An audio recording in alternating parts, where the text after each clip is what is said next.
సంధి సవర్ణ దీర్ఘ సంధి. ఓకేనా? ఎగ్జాక్ట్ వర్డ్ గుర్తు పెట్టుకొని సంధి పేరు రాయడం దట్ ఈస్ డిఫరెంట్ థింగ్. ఒకవేళ ఎగ్జాక్ట్ మీకు 10 వర్డ్స్ 15 వర్డ్స్ గుర్తు పెట్టుకొని రాశారు, అవి రాకుండా ఏదో వర్డ్ వచ్చింది అనుకోండి, అప్పుడు సంధి పేరు ఎలా రాస్తారు? అటువంటి టైంలో ప్రాబ్లం కావద్దు అంటే సంధి ఎలా ఫైండ్ అవుట్ చేయాలి అనేది తెలుసుకోవాలి. అది తెలుసుకున్నామంటే ఏ వర్డ్ ఇచ్చినా మనము ఓన్గా రాయొచ్చు. అంటే దాని సూత్రం అనేది తెలుసుకోవాలి, ఫార్ములా. సో ఫార్ములా ప్రకారము మీకు బుక్లో 12 వర్డ్స్ ఉన్నాయి, 13 వర్డ్స్ ఉన్నాయి, 15 వర్డ్స్ ఉన్నాయి. మీకు ఏదో వర్డ్ వచ్చింది అన్నా కూడా మీరు రాసుకోవచ్చు. So formula important. By hearting కంటే అండర్స్టాండింగ్ ఈజ్ మోర్ ఇంపార్టెంట్. కాబట్టి నేను మీకు ఫస్ట్ సవర్ణ దీర్ఘ సంధి ఎక్స్ప్లెయిన్ చేస్తున్నాను. 12th బిట్ 13th బిట్ మీకు సంధులే. 12th బిట్ వచ్చేసరికి మీరు ఏం చేయాలి? సపరేట్ చేసి రాయాలి, సంధి విడదీయాలి. తర్వాత 13th బిట్ వచ్చేసరికి సంధి అంటే కలిపి రాయాలి. విడదీసి ఇస్తే కలిపి రాయాలి, కలిపి ఇస్తే విడదీసి రాయాలి. సో మీకు టోటల్ 4 వర్డ్స్ రాయాలన్నమాట. 12th బిట్ లో 4 వర్డ్స్ అండ్ 13th బిట్ లో 4 words. Each word carries 2 marks. ఆ విధంగా మీకు 8 and 16 మార్క్స్ వస్తాయి అన్నమాట. సో అర్థం చేసుకుంటే ఏంటంటే మనకు బుక్ లో ఇచ్చిన వర్డ్స్ కాకుండా వేరే వర్డ్స్ ఇచ్చినా సరే మనము రాసుకునేటట్టు ఉండాలన్నమాట. అందుకే నేను ఈ సంధి అనేది ఇంత క్లియర్ గా చెప్తున్నాను. జాగ్రత్తగా విని గుర్తు పెట్టుకోండి. ఒకటి మార్క్స్ కోసం నేర్చుకుంటున్నారు అంటే అది డిఫరెంట్, ఓన్లీ వర్డ్స్ గుర్తు పెట్టుకోవాలి. కాదు, మార్క్స్ కోసం కాకుండా మనకు ఎవరైనా బయట అడిగినా అరే మరి మా క్లాస్లో ఇది చెప్పారు, మేము ఇది నేర్చుకున్నాము, మాకు ఇది పర్ఫెక్ట్ వచ్చు అనేటట్టు ఉండాలి.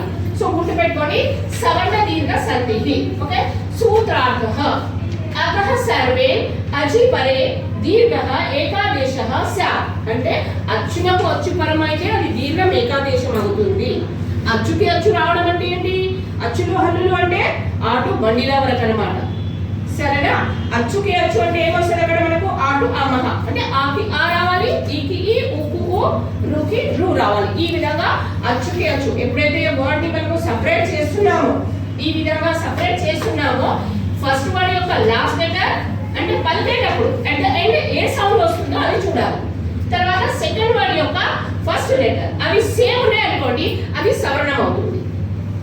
సపోజ్ ఇక్కడ ఒక ఎగ్జాంపుల్ ఉంది చూడండి. పరమ ప్లస్ అర్థః. పరమ మా అన్నప్పుడు ఓ సౌండ్ వస్తుంది. పరమా అన్నప్పుడు దీర్ఘం వస్తుంది. పరమార్థః అన్నాం. పరం పరమ ఓ అర్థః ఆ ప్లస్ ఆ అన్నమాట. సో అది పరమార్థః. అప్పుడు అది దీర్ఘం అనేది వస్తుంది కాబట్టి అది సవర్ణం అవుతుంది. ఆ ప్లస్ ఆ ఈ ప్లస్ ఈ విధంగా దీర్ఘం వస్తే అది సవర్ణ దీర్ఘ సంధి అని మీరు గుర్తు పెట్టుకోవాలి. అంటే దీర్ఘం వస్తుంది. ఇన్ షార్ట్ విద్య ప్లస్ ఆలయః విద్యాలయః అంటే విద్యా ఆ వచ్చింది. ఇక్కడ కూడా ఆలయః ఫస్ట్ లెటర్ ఆ వచ్చింది. ఆ ప్లస్ ఆ అన్నమాట దీర్ఘం వస్తుంది. సో సవర్ణ దీర్ఘ సంధి. ఈ విధంగా మీరు గుర్తు పెట్టుకోవాలి. ఎక్కడ బ్రేక్ చేయాలి? దీర్ఘం వచ్చిన దగ్గర మీరు బ్రేక్ చేయాలి. ఇక్కడ పరమార్థః విద్యాలయః ఇక్కడ. ఓకే, థర్డ్ వర్డ్ చూడండి. కపి ప్లస్ ఇంద్రః కపీంద్రః. కపి అంటున్నాం మనం, అయితే దీర్ఘం ఎక్కడ వస్తుంది మనకి? ఇక్కడ పా దగ్గర వస్తుంది. కపీంద్రః కపి ఈ అట్ ఎండ్ పలకండి. పలికినప్పుడు లాస్ట్ కి మీకు ఈ సౌండ్ వస్తుంది.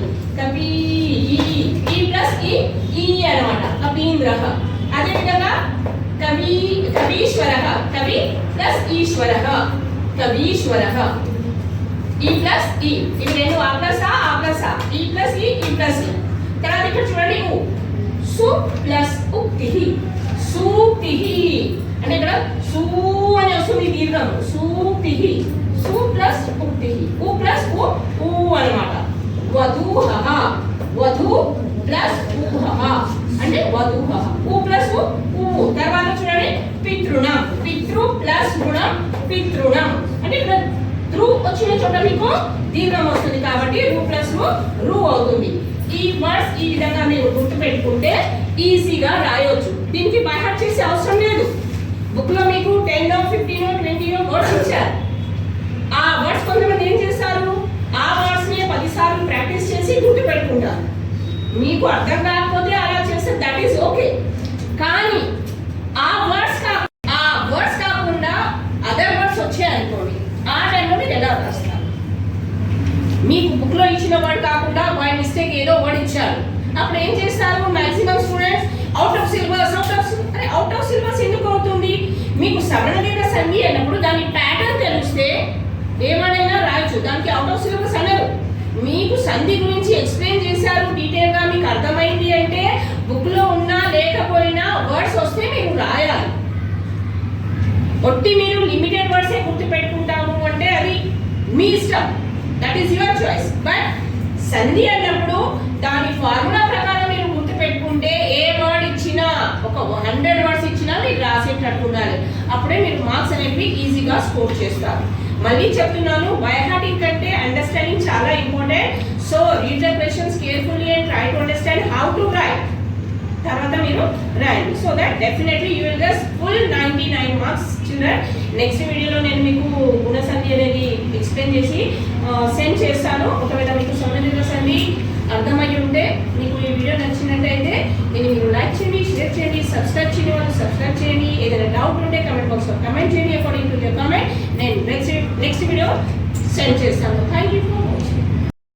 పార్ట్ బ్యాండ్ మనాకి 52,000 की फाइनल అయింది నిమజ్జనంకి.